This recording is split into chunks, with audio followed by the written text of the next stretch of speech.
செம்மையாக ட்விஸ்ட்டு மேலே ட்விஸ்ட்டு, எல்லாமே ட்விஸ்ட்டே. நாங்கள் நினச்சி பார்க்காத மாதிரி வேறு லெவல் வந்துனுக்குது. நான் நினச்சது ஒன்று, நடந்தது ஒன்று, வேறு level. Full entertainment, very worth.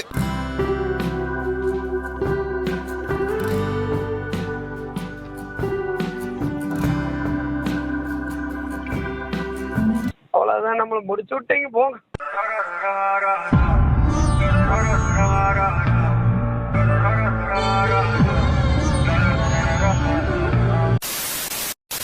So hello நண்பர்ஸ் அண்ட் நண்பீஸ், welcome back to my another video. So இந்த வீடியோ வந்து கொஞ்சம் ஸ்பெஷலான வீடியோவாக தான் இருக்க போகுது. ஏன்னா வந்துட்டு எல்லா வீடியோ நான் செய்யும் போதுமே ஒரு ஸ்கிரிப்ட் பேப்பர் எப்பவுமே நான் வச்சுப்பேன். ஸோ இதை வச்சு தான் இந்த மாதிரி தான் பேசணும் அப்படின்ற மாதிரி நான் எப்பவுமே ப்ரிப்பேர் பண்ணி வச்சு தான் பேசுவேன். ஆனால் இந்த டாபிக், இந்த விஷயத்த நான் பற்றி பேசும்போது கண்டிப்பாக வந்து மனசுலேருந்து உங்கள்கிட்ட பேசணுன்ற மாதிரி ஒரு ஃபீல் தான் வந்துச்சு. ப்ளஸ் இந்த வீடியோ நான் போகிறதுக்கான மெயின் காரணம் வந்துட்டு என்னோடய ஃப்ரெண்டு தான், பழனின்னு சொல்லிட்டு. அவன் வந்து ஒரு 2 months பேக்கே சொன்னான், இந்த மாதிரி நம்ம ஸ்கூல் மெமரிஸ் பற்றியெல்லாம் ஒரு வீடியோ போடணும். எனக்கு ஏன் இவ்வளோ டைம் நான் எடுத்துக்கிட்டேன்னா, மனசுலேருந்து அது பேசணும், அந்த ஒரு ஃப்ளோ வரணும், ஒரு மைண்ட் செட் இருக்கணுன்றனால தான் நான் கொஞ்சம் டைம் எடுத்து இதை பற்றி நான் பேசணும்னு நான் ஃபீல் பண்ணேன். அதனால தான் இந்த வீடியோ இன்றைக்கி. ஸோ எதுக்கு வெயிட் பண்ணிவிட்டு வீடியோக்குள்ளே போகலாம். ஆனால் அதுக்கு முன்னாடி தயவு செஞ்சு வீடியோக்கு வந்து லைக் பண்ணி, கமெண்ட் பண்ணி, அப்படியே ஷேர் பண்ணி, சப்ஸ்கிரைப் பண்ணிடுங்க. பக்கத்துலேயே அப்படியே பெல் ஐக்கன் இருக்கும், அதையும் அமுத்திடுங்க. அப்படி அமுத்தினா தான் வாரம் நான் போடுற வீடியோ உங்கள் பக்கத்தில் வந்து சேரும். ஸோ எல்லாத்துக்குமே ஸ்கூல் மெமரிஸ்னால் ஒரு நாஸ்டாலஜிக்கான ஒரு ஃபீல் தான் வரும். ஏன்னா எப்போ நம்மளுக்கு இந்த ஸ்கூல் மெமரிஸ் கரெக்டாக ஹிட் ஆகும்னு பார்த்தீங்கன்னா, நம்ம இந்த 9th 10th 11th 12th படிக்கும்போது தான் நம்மளுக்கு கரெக்டாக வந்து சொல்லுவாங்க. இந்த மாதிரி நம்ம சீனியர்ஸ், அதாவது இந்த காலேஜ் போன சீனியர்ஸ்லாம் நம்மக்கிட்ட சொல்லுவாங்க, டே தம்பிகளா, உங்களுக்கு இப்போ தெரியாது, நீங்கள் வந்து ஸ்கூல்லேருந்து காலேஜ் வந்ததுக்கப்புறம் தான் உங்களுக்கு ரியல் ஃபீல் வந்து தெரியும், ஸ்கூல் மெமரிஸ் எல்லாம் எவ்வளோ மிஸ் பண்ணுறீங்க அப்படின்ற மாதிரி அவங்க ரொம்ப சொல்லுவாங்க. நம்ம என்னடானா ஃபஸ்ட்லேருந்து 5th வந்தால் எப்போடா 6th போவான், பெண்ணு கொடுப்பாங்க அப்படின்ற மாதிரி ஒரு மெமரி இருக்கும். 12th தாண்டினதுக்கப்புறம் நம்ம காலேஜ் போனதுக்கப்புறம் சரி கலர் ட்ரெஸ் போட்டால் நல்லாயிருக்கும், காலேஜெல்லாம் போனோம்னா நமக்கு கொஞ்சம் பெரிய பசங்க கொஞ்சம் இண்டிபெண்ட்டாக இருக்கலான்ற மாதிரி ஒரு ஃபீல் வர ஆரம்பிச்சிடும். நம்ம வந்து இந்த காலேஜ் போனதுக்கப்புறம் தான் நம்மளுக்கே ஃபீல் ஆகும் அந்த மெமரிஸு, அந்த பழைய மெமரிஸ், நம்ம ஸ்கூலில் ஸ்பெண்ட் பண்ண ஒவ்வொரு குட்டி விஷயங்களுமே நம்மளுக்கு அப்புறம் தெரியும் அதோட வேல்யூஸ் என்ன அப்படின்ற மாதிரி தான். ஸோ அந்த மாதிரி வந்து என்கிட்ட நிறைய மெமரிஸ் இருக்குது. அந்த மாதிரி ஒரு 3 ஸ்பெஷலான இன்சிடென்ட்ஸ் தான் உங்கள்கிட்ட ஷேர் பண்ண வந்திருக்கேன். ஸோ இந்த வீடியோ பார்க்குறது மூலிமா உங்களுக்கும் அந்த மாதிரி மெமரிஸோட கனெக்ட் ஆகும்னு நான் நினைக்கிறேன். ஸோ ஃபஸ்ட்டு மெமரி 11th நடந்த விஷயம். நான் வந்து ப்ரீகேஜிலேருந்து 12th வரைக்கும் ஒரே ஸ்கூல் தான், பியூட்டிஃபுல்லான ஸ்கூல். என் ஸ்கூல் எனக்கு ரொம்ப பிடிக்கும். ப்ளஸ் என்னோடய ஃபேவரட்டான என்னோடய நண்பர்கள், நண்பிகள் அண்டு என்னோடய ஃபேவரட்டான டீச்சர்ஸ் எல்லாருமே ஓகே. அப்படி இருக்கும்போது எங்களுக்கு வந்து நான் வந்து 11th 12th படிக்கும்போது என்னோடய கிளாஸ் டீச்சர் வந்து பார்த்துட்டிங்கன்னா எங்களோட கெமிஸ்ட்ரி சார், ஓகேங்களா, ரொம்ப எப்படி சொல்கிறது, ரொம்ப ஸ்ட்ரிக்டாக இருப்பார், ரொம்ப கரெக்டாக இருக்கணும், பர்ஃபெக்டாக இருக்கணும், நம்மளை ஏதோ ஒரு தப்பு சொல்லிடக்கூடாதுன்ற மாதிரி ஒரு கேரக்டர். ஸோ அவர் தான் வந்து எங்களுக்கு கிளாஸ் டீச்சராக போட்டாங்க. அந்த டைமில் நாங்கள் உண்மையாக சொல்ல போனால் ரொம்ப அவர் டார்ச்சர் பண்ணிட்டு மாதிரி தான் எனக்கு ஒரு ஃபீல். ஸோ அப்படி இருக்கும்போது எங்கள் கிளாஸில் வந்து கரெக்டாக வந்து பார்த்திங்கன்னா 15 பாய்ஸ் 25 கேர்ள்ஸ், சரிங்களா. ஸோ இந்த மெமரி எப்படின்னா, இது யாரும் பண்ணாமல் இருந்திருக்க மாட்டீங்க, எல்லாருமே கண்டிப்பாக பண்ணியிருப்பீங்க. என்னென்னா 9th 12th வரைக்கும் வந்துட்டாலே வந்து போர்டு எக்ஸாம்ஸ் வந்துடும். ஸோ அதனாலே அதுக்காக ப்ரிப்பரேஷன்ஸ் போயிடும். இப்போ யூனிட் டெஸ்ட்லாம் வைப்பாங்க. ஸோ இந்த யூனிட் டெஸ்ட் வந்து டெய்லி வைப்பாங்க. அந்த வாரம் ஃபுல்லாக அந்த 6 சப்ஜெக்ட்ஸ் இருக்கும். அதுக்கப்புறம் ஒரு பிரேக்கு, அதுக்கப்புறம் அகைன் எக்ஸாம்ஸ், இப்படியே அந்த ஃப்ளோ அப்படியே அந்த வருஷம் ஃபுல்லாக போயிட்டுருக்கும். ஸோ அப்படி இருக்கும்போது நாங்களும் எங்கள் கிளாஸ்லேயும் வந்து பாய்ஸ் 15 பாய்ஸில் வந்துட்டு கொஞ்சம் பேர் வந்து இந்த பாத்திரத்தில் பழக்கம் இருக்குது. ஸோ என்னாச்சு, எனக்கு அந்த மாதிரி ஒரு இன்சிடென்ட் நடந்தது. என்னென்னா வந்து இப்போ 10th 11th 12th 3 பேருக்கு எக்ஸாம் நடக்கும்போது வந்துட்டு எல்லா செக்ஷனும் எல்லா கிளாஸையும் வந்து பிரித்து போட்டுருவாங்க. அதாவது வந்துட்டு ஒரு கிளாஸில் வந்து 10 பெஞ்சஸ் இருக்குன்னா ஒரு பெஞ்சில் வந்துட்டு ஒரு 10th ஸ்டூடெண்ட்டு, ஒரு 11th ஸ்டூடெண்ட்டு, ஒரு 12th ஸ்டூடெண்ட், இந்த மாதிரி லைனாக உட்கார வச்சுருவாங்க, ஓகேங்களா. இந்த மாதிரி இருக்கிற ஒரு 10 கிளாஸ் இருக்குன்னா ஒரு 10th 12th வரைக்கும் ஒரு 10 கிளாஸஸ் இருந்ததுன்னா எல்லாமே ஷஃபில் பண்ணி உட்கார வச்சுருவாங்க. ஸோ அப்படி என்ன ஆச்சுன்னா, நான் தான் வந்து எங்கள் கிளாஸில் வந்து அட்டண்டன்ஸில் கடைசி, ஓகேங்களா. அப்படி இருக்கும்போது நான் உட்கார எக்ஸாம் ஹாலில் வந்துட்டு இடம் பத்தலை. ஸோ அதனால் என் பெஞ்சில் மட்டும் 2 பேர் உட்காருவோம். அதாவது நான் இங்கே உட்காருவேன், ஒரு 10th பையன், அப்புறம் என்னோடய கிளாஸ் பையன் இன்னொரு பையன், அப்புறம் அதுக்கு பக்கத்தில் வந்து 11th பையன். ஸோ இப்படி தான் 4 பேர் உட்காந்து எனக்கு முன்னாடி என் கிளாஸ் இன்னொரு பையன் உட்காந்து எக்ஸாம் எழுதிட்டு. அப்போ வந்து ஒரு மேம் இருந்தாங்க இன்விஜிலேஷன். நாங்கள் வாட்டுக்கு ஒரு எக்ஸாம் எழுதி ஒரு 1.5 hour ஆகிடுச்சு.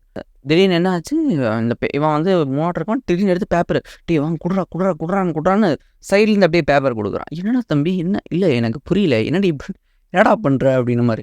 அவன்கிட்ட பேப்பரை கொடுத்துட்றாங்கிறான். அங்கேருந்து பார்த்தா எனக்கு தெரிஞ்சிச்சு, கரெக்டாக மேம் பார்க்குறாங்க, இந்த டைம் இவன் வேறு பதறான். சரி எடுத்து வாங்கி கொடுத்துலான்னு எடுத்து இப்படி கொடுக்கும்போது டக்குன்னு அங்கேருந்து மேம் பார்த்துட்டாங்க. அங்கேருந்து கட கட கட கடன்னு வந்தாங்க. What are you doing? எந்திரி என்ன பார்த்து எழுதுறீங்களா? என்ன பேப்பர்லாம் மாற்றுறீங்க? இல்லை மேம் பேப்பர் மாற்றலாம் மேம், நல்லா பாருங்க அப்படின்னும்போது நான் என்கிட்ட என்னோடய ஷீட்லாம் வந்து பார்க்குறாங்க. என்கிட்ட அவன் பேப்பரில் இல்லை, அவங்ககிட்டயும் என் பேப்பர் இல்லை. நான் கொடுத்துட்டேன். இப்போ மாற்றினது இவங்க ரெண்டு பேர்த்த பார்த்து எழுதிக்கிட்டாங்க. நான் வந்து மாற்றி கொடுத்தேன். ஓகேங்களா? இவ்வளோதான் சீனு. அப்புறம் என்ன ஆச்சு, திடீர்னு வந்துட்டு மேம் வந்துட்டு எல்லாம் செக் பண்ணாங்க. ஏன் ஆன்சர்ஸ் செக் பண்ணுறாங்க, இவன் சைடு ஏன் ஆன்சர் செக் பண்ணுறாங்க. 2 பேர் ஒரே மாதிரி ஆன்சர் எழுதிருக்கோமெல்லாம் பார்க்குறாங்க. கடைசியில் பார்த்தோன்னா எதுவும் எழுதலை. அப்புறம் சார் வந்து இந்த விஷயம் வந்து எங்கள் சாருக்கு போயிடுச்சு. சாருக்கு போனதுக்கப்புறம் சார் வந்து ஒரு ஈவினிங் போல் ஒரு 6 o'clock மேலே கூப்பிட்டாரு. என்னையும் என் பக்கத்தில் உட்காந்துருந்து என் ஃப்ரெண்டையும். அவனை கூப்பிடல, அவன் சேஃபு. அப்புறம் எங்கள் 2 பேர் மட்டும் கூப்பிட்டாங்க. கூப்பிட்டு என்ன தம்பி நீங்கள் பார்த்து எழுதிட்டுருக்கீங்க, என்ன இப்படியெல்லாம் பண்ணால் எப்படி, உங்களை நான் என்ன நினச்சிட்ருக்கேன், ஏன்னா நாங்களாம் கொஞ்சம் படிக்கிற பசங்க அப்படின்ற மாதிரி ஒரு ஃபீலு சொல்லிக்கிறாங்க. ஓகேங்களா? ஸோ எங்களுக்கு என்னென்னா வந்துட்டு என்னடா எப்படி சொல்லிட்டோன்னு எங்களுக்கு மாதிரி அப்படியே சரி விடு அப்படின்ன மாதிரி கேட்டார். நாங்களும் வந்துட்டு இல்லை சார். ஆனால் நான் அந்த நேரத்தில் வந்து என் ஃப்ரெண்டு பேர் சொல்லலை. சரி நண்பங்க இப்படி தான் இருக்கணும்னு நினைப்பேன், ஆனால் நான் சொல்லலை. அதுக்கப்புறம் வந்துட்டு இவங்க கிளாஸுக்கு வந்துட்டு என்ன நீங்கள் இப்படி பண்ணிட்டீங்க, நான் எதிர்பார்க்கவே இல்லை அப்படி இப்படின்னு ஒரு 2 பேர் கிளாஸ் எடுத்தாங்க. அப்படியே விட்டுட்டேன். ஆனால் கடைசி வரைக்கும் வந்துட்டு அவன் மாட்டவே இல்லை. அவன் வந்து சைலண்ட்டாக அவன் ஈஸியாக தப்பிச்சிட்டான். சரி, இன்னொரு சீன் என்ன நடந்ததுன்னா, நாங்கள் வந்துட்டு இந்த மாதிரி பாய்ஸ் வந்து பார்த்து எழுதிட்டே இருந்தோம். ஓகேங்களா? இப்போ பாய்ஸ் வந்து பார்த்து எழுதுறதுனாலே வந்துட்டு இன்னொரு பக்கம் என்னென்னா வந்துட்டு எல்லாருமே இது வரைக்கும் எங்கள் கிளாஸில் வந்துட்டு பார்த்து எழுதுறதுனாலே எல்லோரும் மாட்டிட்டோம். எங்கள் கிளாஸில் இருக்கிற 15 பாய்ஸில் எல்லா 14 பாய்ஸ் எல்லாருமே மாட்டிட்டோம். இப்போ நான் வந்து தப்பே பண்ணல, ஆனாலும் நான் மாட்டிட்டேன். இந்த மாதிரி எல்லாருமே ஒவ்வொரு மாதிரி எல்லாருமே மாட்டிட்டாங்க. ஒரே ஒருத்தனை தவிர வேறு யாரும் இல்லை. அது நம்ம அவன் மட்டும் மாட்டவே இல்லை. நான் எப்படா மாட்டுவான்னு அப்படியே வெயிட் பண்ணிகிட்டே இருந்தோம். யாருமே வந்துட்டு இந்த மாதிரி நடந்தனால அப்படியே விட்டுறான்ற மாதிரி ஒரு மைண்ட் ஸ்டேட்டில் சில பேர் இருந்தாலும் இவன் மட்டும் மாறவே இல்லை.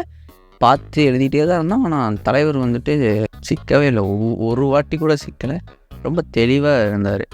எல்லா எக்ஸாமுக்கும் பார்க்குறதுல சில விபரீதமான எக்ஸாம்ஸில் வந்துட்டு அவரோட திறனை அவர் காட்ட வேண்டியதாக இருக்கும். அது வந்து சூப்பராக எழுதுவார், தெளிவாக வந்து எழுதுவார். யாருக்குமே டவுட்டே வராத மாதிரி வந்து அதுதான் அவனோட துல்லியம். நான் லிஸ்ட் எல்லாமே முடிஞ்சிடுச்சு. ஸ்கூல் முடிகிறதுக்குள்ளே எப்படியாவது மாட்டிடுவான்னு நினச்சா மாட்டவே இல்லை. அதுதான் அவனோட ஒரு யூனிக்காக வந்து தப்பிச்சுட்டே இருந்தான் அந்த விஷயத்தில். இன்னொரு பக்கம் என்ன ஆச்சுன்னா, இந்த மாதிரி 11th ஃபுல்லாக நாங்கள் வந்து பசங்கள்லாம் பார்த்து எழுதுறாங்கிற மாதிரி ஒரு பேர் வந்து ஃபிக்ஸ் ஆகிடுச்சு. ஃபிக்ஸ் ஆனதுனாலே எங்களுக்கு வந்து சரி என்னடா இதுக்கப்புறம் நாங்கள் என்ன சொன்னாலுமே வந்து சாருக்கு வந்து எங்கள் மேலே வந்து ஒரு நம்பிக்கை போயிடுச்சு. என்னப்பா இப்படி பண்ணிட்டீங்கன்ற மாதிரியே அவர், என்ன தம்பி இப்படி பண்ணிட்டீங்க அப்படின்ற மாதிரி அவர் ஃபீலில் வந்து அப்படியே மனசு விட்டுட்டார். எங்ககிட்ட ஒழுங்காக பேசுகிறதும் இல்லை, மூஞ்சி கொடுத்தும் பேச மாட்டார், ஒரு மாதிரி ஆகிட்டார். இதில் தான் ஒரு ட்விஸ்ட்டு நடந்தது. கேர்ள்ஸ் வந்து பொதுவாக வந்து நாங்கள் மட்டும் இல்லை, கேர்ள்ஸும் வந்து எங்களை விட ட்ரிபிள் மடங்கு வந்து ரொம்ப திறமையான மாணவிகள். ஸோ இவங்க என்னென்னா, இவங்க வந்து பொதுவாகவே வந்து எல்லா டீச்சர்ஸ்க்கும் ஒரு ஒரு மைண்ட் செட் போல், பசங்க தான் இந்த மாதிரி பண்ணுவாங்க, பொண்ணுங்களாம் இந்த மாதிரி பண்ண மாட்டாங்க அப்படின்ற மாதிரி ஃபீல் ஆகும். அதாவது நம்மளுக்கு தெரியும். இப்போ எக்ஸாம் மேலே உட்காந்துட்டு இருக்கும்போது நம்மளுக்கு தெரியும் அந்த பொண்ணு பார்த்து தான் எழுதுறான்னு. இந்த ஸ்டாஃபும் அங்கே தான் போய் நிற்பாங்க. அவன்கிட்ட தான் பேப்பர் இருக்கும், அவகிட்டே நிற்பாங்க, அவங்ககிட்டயே பேசுவாங்க. ஓகே மாட்டிட்டான்னு நினச்சா எப்படி ஆயிருனா சீனு, அவள் தான் வந்து படித்து எழுதுனா, வேறு யாருமே படித்து எழுதலைன்ற மாதிரி அங்கே ஒரு சீன் வேறு மாதிரி மாறிடும். ஆனால் வந்து இதை நம்ம வந்து தப்பு சொல்ல முடியாது. அதெல்லாம் அவங்கவுங்க பயப்படுறியா குமார்?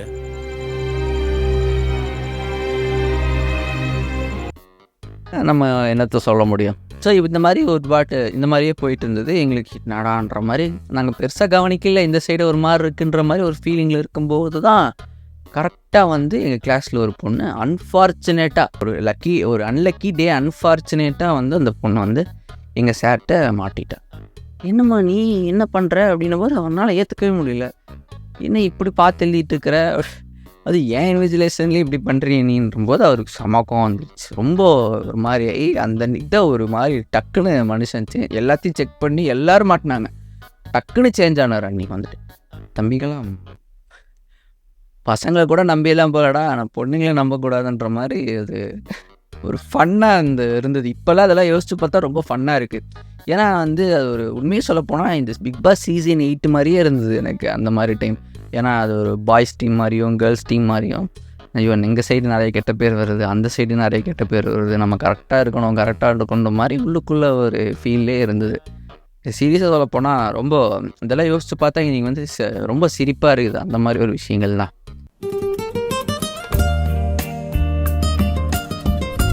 இன்னொரு சூப்பரான சம்பவம், இது வந்து எனக்கும் கெமிஸ்ட்ரி சாருக்கு நடுவில் பர்சனலாக நடந்த விஷயங்கள். என்னென்னா வந்துட்டு எங்கள் கெமிஸ்ட்ரி சார் அதான் நான் சொன்ன மாதிரி ரொம்ப பர்ஃபெக்டாக இருக்கணும்னு நினைக்கிற ஆள். கெமிஸ்ட்ரியில் இந்த ப்ராக்டிக்கலுங்கிற ஒரு விஷயம் இருக்கும். ஸோ இந்த ப்ராக்டிக்கல் விஷயத்தில் வந்து ரொம்ப கட் அண்ட் ரைட்டாக இருப்பார், எல்லாமே சொல்லி கொடுத்து செய்கிற ஆள். எங்களுக்கு வந்து டைட்ரேஷன் அப்படிங்கிற ஒரு எக்ஸ்பெரிமெண்ட் தான் இருந்தது. ஸோ அதுக்கேற்ற மாதிரி தான் எங்களுக்கு இன்னொரு பக்கம் கெமிக்கல் ரியாக்ஷன் மாதிரி சால்ட் அனாலிசிஸ் ஞாபகம் இருக்குது, சால்ட் அனாலிசிஸ் அப்படிங்கிற மாதிரி ஒரு விஷயம் இருந்தது. ஸோ எங்களுக்கு வந்து இந்த மாதிரி ரெக்கார்டு கொடுத்துட்டு இந்த நார்மல் எக்ஸ்பெரிமெண்ட்ஸ் எல்லாம் நார்மலாக எழுதிடலாம், ஆனால் சால்ட் அனாலிசிஸ் அப்படி இல்லை, அது வந்து கரெக்டாக எழுதணும். ஸோ இந்த மாதிரி ரெக்கார்டு எழுதும்போது அவர் கொஞ்சம் ப்ராப்பராக எழுதணும், எந்த ஒரு தப்பு பண்ணிடக்கூடாது, ரொம்ப துல்லியமாக செக் பண்ணுவார், எல்லாம் கரெக்டாக இருக்கணும், எந்த ஒரு தப்பும் பண்ணிடக்கூடாது. ஸோ அந்த டைமில் எனக்கு என்ன ஆச்சுன்னா, எனக்கு கையில் அடிபட்டுருச்சு. அந்த டைமில் என்னால் ஒழுங்காக எழுத முடியாது. ஸோ நான் அவர்கிட்ட சார் இந்த மாதிரி கையில் அடிபட்டுருக்கு சார், எனக்கு கொஞ்சம் டைம் வேணும் சார். நம்ம தம்பி எடுத்துக்கோ, அவ்வளோ பிரச்சனை இல்லை, நல்லா டைம் எடுத்து எழுது, ஒரு ப்ராப்ளம் இல்லைன்ற மாதிரி அவர் சொன்னார். சரி நான் வந்துட்டு ஓகே சார், நீங்கள் பொறுமையாக ரொம்ப தேங்க்யூ சார் அப்படின்ற மாதிரி சொல்லி நான் ஒரு 2 months எக்ஸ்ட்ரா எடுத்தேன்னு நினைக்கிறேன். எடுத்து அவங்க வந்து ஒரு ஜூன், ஒரு ஆகஸ்ட், செப்டம்பர் போல் அவங்க கொஞ்சம் ஃபாஸ்ட்டாக இருந்தாங்க. நான் ஒரு டிசம்பர் வரைக்கும் டைம் எடுத்துக்கிட்டேன்னு நினைக்கிறேன். சார் எடுத்துக்கிட்டு இந்த மாதிரி அப்புறம் டெய்லி கேட்பார், அந்த வாரம் ஃபுல்லாக கேட்டிருந்தேன், என்ன தம்பி வச்சிருவியான்னு. இல்லை சார் இந்த ஒரு 2 days மாதிரி. அப்புறம் அந்த அன்றைக்கி கேட்டார், இல்லை சார் இப்போ வச்சிடறேன் சார், ஒரு டாபிக் மட்டும் இல்லைங்க சார்ன்ற மாதிரி சொல்லிவிட்டு அவர் உட்காந்துட்டு இருந்தார். ரிவிஷன் தான் போயிட்டு இருந்தது. நான் உட்காந்துட்டு அப்போ எனக்கு வழி தான், என்னால் எழுத முடியல. எக்ஸாம் என்னால் எனக்கு ரொம்ப கஷ்டப்பட்டு எழுதிட்டு இருந்தேன். அப்புறம் டாபிக் எழுத ரொம்ப கஷ்டப்பட்டுட்டு இருந்தேன் பிளாக் பெனில். அப்புறம் என் ஃப்ரெண்டு பக்கத்தில் இருந்தால் சுதர்சன் வந்துட்டு என்ன சொன்னானே, டே குர்ரா நான் எழுதுகிறேன், உனக்கு அவன் தான் எழுத முடியல. நானாக கொடுக்கல, அவனாக கேட்டேன். நானாக கொடுக்கவே இல்லை, அவனாக தான் கேட்டேன். அவன் கேட்டவொடனே வந்து வாங்கிட்டு கரெக்டாக ஒரு 4-5 ஹெட்டிங் போட்டிருப்பான். ஒரு 4-5 ஹெட்டிங் போட்டவொடனே அவருக்கு அங்கேருந்து பாட்டார் போல். அது இத்தனைக்கும் அவன் கீழே வச்சு தான் எழுதிட்டு இருந்தான். அவர் அங்கேருந்து கூப்பிட்டாரு, என்ன தம்பி என்ன பண்ணுற அப்படின்னும்போது, சார் சும்மா தான் சார் எழுதிட்டுருக்கேன் அப்படின்ற மாதிரி சொல்லும்போது, எங்கே ஒரு இடம்னா சார் சுதர்சன் எழுதிட்டுருக்கேன் சார். அதான் நானாக தான் சார்கிட்ட சொல்கிறேன், அப்பயும் நான் சொல்லலை சார், இல்லை சார் சுதர்சன் எழுதிட்டுருக்கான் சார், நான் பார்த்துட்ருக்கேன் சார் அப்படின்ற மாதிரி சொன்னேன். 3 ரெக்கார்டு எதுக்கு அவன் எழுதுறான்னு கேட்டார். சார் அதான் சார் கை ஒரு மாதிரி சார், அதான் திருப்பி கேட்டார். அவனை கூப்பிட்டார், நீ எது தம்பி அவன் ரெக்கார்டு எழுதுனாரு. எனக்கு புரியல, என்னடா இவர் திடீர்னு கேட்குறாரு. எனக்கு அந்த டைமே எனக்கு கொஞ்சம் அலர்ட் ஆகிட்டேன். ஓகே சீன் கொஞ்சம் வேறு மாதிரி போகுது அப்படின்ற மாதிரி எனக்கு தெரிஞ்சிருச்சு. எடுத்துகிட்டு வாடா அப்படின்னாரு. இவன் எடுத்துகிட்டு ரெக்கார்டு எடுத்துகிட்டு போனான். என்ன நினச்சாரு ஏது நினச்சாருன்னு தெரியல, டக்குன்னு வந்து இப்படி மேலே வச்சு அப்படியே டர்ன்னு ஒரு கிளி, அப்படியே ரெக்கார்டை பாதியே கிழிச்சிட்டார். எனக்கு ஒரு செகண்ட் ஷாக்கு. நான் வந்து ஓரளவுக்கு ஒரு நல்ல படிக்கிற குட் ஸ்டூடெண்ட் தான். நம்ம அவ்வளோக்கா பெருசாக நம்மளுக்கு என்ன யாரும் நம்மளை திட்டிடக்கூடாதுங்கிற ரொம்ப விஷயத்தில் கான்ஷியஸாக இருக்கிறனாலே நான் வந்துட்டு கரெக்டாக இருந்திருப்பேன். மேக்ஸிமம் நம்மளை யாரும் சொல்கிற அளவுக்கு நான் வச்சுக்க மாட்டேன். ஸோ அந்த ஒரு மைண்ட் செட்டில் இருக்கிறாலும் இவர் திடீர்னு இப்படி கிழிச்சோன்னே எனக்கு ஒன்றுமே புரியல. என்னடா இவர் டக்குன்னு பேசிகிட்டு இருந்தார், டக்குன்னு எதுவும் சொல்லாமல் என்னடா கிழிச்சிட்டாருன்ற போது என்னால் மனசில் ஏற்றுக்கவே முடியல. பக்கத்தில் வந்து ஃப்ரண்ட் பெஞ்சில் உட்காந்துருந்தோம். உட்காந்துருந்தபோது எனக்கு வந்துட்டு நான் அவர்கிட்ட கேட்குறாரு, சார் தம்பி வந்து வாங்கிக்கோ இல்லை நான் குப்பை தொட்டியில் போட்டுருவேன் அப்படின்னாரு. இவனுக்கு வந்துட்டு நான் வந்துட்டு போடா வாங்கடான்றோம். இவன் எங்களுக்கு முன்னாடி 2 பெஞ்சில் இருக்கணும். போடா வாங்கடா அவர் போட்டுருவாரா அவன் அப்படியே உட்காந்துட்டு இருக்கிறான். ஓகே நம்ம போய் வாங்க போனால் பிரச்சனை வந்துடும் அவன் நினச்சிட்டான் ஒரு மாதிரி. இவர் என்ன பண்ணார், யோசிக்கவே எடுத்துகிட்டு போய் குப்பை தொட்டியில் போட்டார். என்னால் இவங்க பக்கத்தில் ஸோ அச்சோ நேடி அப்படின்னு பக்கத்தில் கேர்ள்ஸ் வேறு அந்த டைமில் ரியாக்ஷன். எனக்கு ஒரு பக்கம் ஒரு மாதிரி ஒன்றும் புரியல. எனக்கு ஒரு மாதிரி ஒரு சைடு என்னடா இவர் இப்படி பண்ணுறாரு, எதுவுமே நம்ம பண்ணலையே அப்படின்ற மாதிரி ஒரு பக்கம் எனக்கு அப்படி ஒரு தாட் ப்ராசஸ்ஸு. இந்த சைடு இவங்க வேறு, அவன் முன்னாடியே உட்காந்துட்டு போய் வாங்கலைன்னு ஒன்றுமே எனக்கு புரியல. அப்புறம் நான் 1 மணி நேரம் அப்படியே சைலண்ட்டாக எதுவுமே பேசலை. அப்படியே உட்காருன்னாரு. நான் அப்படியே உட்காந்துட்டு நான் விட்டுட்டேன். அப்புறம் நான் தனியாக கிளாஸ் எல்லாம் முடிஞ்சதுக்கப்புறம் போய் சார்கிட்ட கேட்டேன், சார் என்ன சார் ஆச்சு, நான் என்ன சார் பண்ணேன், என்ன எழுதலாம் முடியும், என்ன சார் தெரியல. இல்லைப்பா நான் அப்படி இந்த மாதிரி நான் கொஞ்சம் எமோஷ்னல் ஆகிட்டேன். என்ன சார் இப்படி பண்ணிட்டீங்க, நான் என்ன சார் பண்ணேன், நீங்கள் நான் சொன்னேன் சார் உங்கள்கிட்ட, நீங்கள் என்ன சார் இப்படின்ட்டு பண்ணுற போது அவர் சரிப்பா இருக்குது ரேக்குள்ளே தான் இருக்குது, நீ எடுத்து எழுதிக்கோ அப்படின்னா எடுத்து ஸ்டாபிள் பண்ணி எடுத்துகிட்டு வந்துரு அப்படின்ட்டு. எனக்கு ஒரு செகண்டு ஒன்றுமே புரியல. அப்புறம் சரி ஏதோ டென்ஷன் இருக்கார் போல். அதுக்கப்புறம் நானும் அவர்கிட்ட இதை பற்றி எதுவும் கேட்கல, அவரும் அதை பற்றி எதுவுமே தெளிவாக அப்புறம் அப்படியே விட்டுட்டார். ஸோ இதுவும் வந்து ஒரு டிஃப்ரெண்ட்டான எக்ஸ்பீரியன்ஸாக இருக்கும். இந்த மாதிரி நம்மளுக்கும் இப்போ ஸ்கூல் மெமரிஸ்ன்னு எடுத்துக்கிட்டால் இந்த மாதிரி ஒவ்வொருத்தருக்கும் பல மெமரிஸ் இருந்துக்கிட்டே தான் இருக்கும். நம்ம ஃப்ரெண்ட்ஸ் கூட இருந்திருக்கோம், நம்ம ஸ்கூலில் இருந்திருக்கோம். அதுவும் நான் வந்து ப்ரீகேஜிலேருந்து 12th வரைக்கும் ஒரே ஸ்கூல் தான். It was really a great experience for me. அந்த சைல்ட்ஹுட்டில் அந்த ஸ்கூல் மெமரிஸுங்கிறது அது whether it maybe good or bad, ரொம்ப மனசுக்கு எப்போ நினச்சாலுமே ஒரு ஹாப்பினஸ் தரக்கூடிய ஒரு ஃபீல். அது இப்போ தான் எனக்கு ஃபீல் ஆகுது. இப்போ எல்லோரும் ஒவ்வொரு சைடு அவங்க லைஃப்பை பார்க்க வேண்டிய ஒரு நிலைமையில் இருந்தாலுமே வந்துட்டு இட் இஸ் ரியலி எப்படி சொல்கிறது, இட்ஸ் அ குட் வைப். இப்போது நம்ம ஸ்கூலில் இருக்கிறவங்க காலேஜ் நம்ம போயிட்டோம்னா அங்கே இருக்கிற ஃப்ரெண்ட்ஸ் நம்ம கூட இருக்க மாட்டாங்க. இப்போ காலேஜ் போயிட்டோம்னா அங்கே ஒரு செட் ஆஃப் பீப்புள் அமைவாங்க. அதே மாதிரி நம்ம அங்கேருந்து ஒரு புதிய ஒர்க் ஸ்பேஸ்ன்னு போயிட்டா, ஒரு ஆஃபீஸ்ன்னு போயிட்டா அங்கே ஒரு செட் ஆஃப் பீப்புள் அமைவாங்க. இவங்க நம்ம கூட இருக்க மாட்டாங்க. அது வந்து நம்மளை அவங்கள பேன் பண்ண முடியாது. இது வந்து ஒரு ரியாலிட்டி. ஏன்னா எல்லோரும் அவங்க லைஃபு அவங்க வந்து சிச்சுவேஷனலாக அவங்க லைஃப்பை வந்து அவங்க ரன் பண்ணி தான் இருக்கணும். அந்த டைமில் வந்துட்டு இதுக்கான நேரமெல்லாம் இல்லாமல் போயிடுது. ஏன்னா அந்த மாதிரி ஒரு லைஃப்பை நோக்கி தான் நம்ம எல்லோரும் போயிட்டுருக்கோம். ஸோ அந்த மாதிரி நேரத்தில் இந்த மாதிரி குட்டி விஷயங்கள் நினச்சி பார்க்குறது வந்துட்டு சீரியஸாக வந்து ஒரு நல்ல ஃபீல்ன்ற மாதிரி எனக்கு ஒரு ஃபீல் ஆச்சு. அதை தான் நான் உங்கள்கிட்ட ஷேர் பண்ணணும்னு நினச்சேன். அது மூலிமா உங்களுக்கும் உங்கள் மெமரிஸ் எல்லாம் வந்து அப்பப்போ ஹிட் ஆகுமோ அப்படின்ற மாதிரி எனக்கும் ஃபீல் ஆச்சு. ஸோ உங்கள் ஃப்ரெண்ட்ஸ் கூட நீங்கள் ஸ்பெண்ட் பண்ண நல்ல மெமரிஸ் எல்லாம் உங்களுக்கு வந்துட்டு போகணும்னு நினச்சேன். ஸோ அதனால தான் இந்த வீடியோ. என்னோடய ஃப்ரெண்ட்ஸ் எல்லாத்தையும் நான் ரொம்ப மிஸ் பண்ணுறேன். என் ஃப்ரெண்ட்ஸ் எல்லாம் ஆதித்யா, கோகுல், ரோஹித், பிரவீன், சதீஷ், கிஷோர் யாருன்னா இருக்கட்டும். அதே மாதிரி என் ஸ்கூலில் படித்த என் கூடவே இருந்த ஸ்டார்டிங்லேருந்து இருந்த விஸ்வஜித், அர்ஜுன், ரங்கேஷ், ராகுல், சிவராமா, பிரசன்னா, ரிஷி, காளிதாஸ், சரவணா, சிவபிரசாத், சுதர்ஷன், ராகுல், விக்னேஷா, அஜயன், சர்வேஷ், இந்த மாதிரி தெரில எனக்கு அவ்வளோ நல்ல ஃப்ரெண்ட்ஸ் இருக்காங்க. நல்ல ஸ்கூல் ஃப்ரெண்ட்ஸ் இருக்காங்க. அப்புறம் என்னோடய பெஸ்ட் ஃப்ரெண்ட் பிரசாந்த். ஸோ இவங்களெல்லாம் நான் வந்துட்டு இன்றைக்கி வரைக்கும் என் கூட அவங்க இருக்கிறாங்களோ இல்லையோ, ஆனால் என்னோடய மெமரிஸில் எப்பயுமே அவங்கெல்லாம் என் கூடவே இருக்கிறாங்க.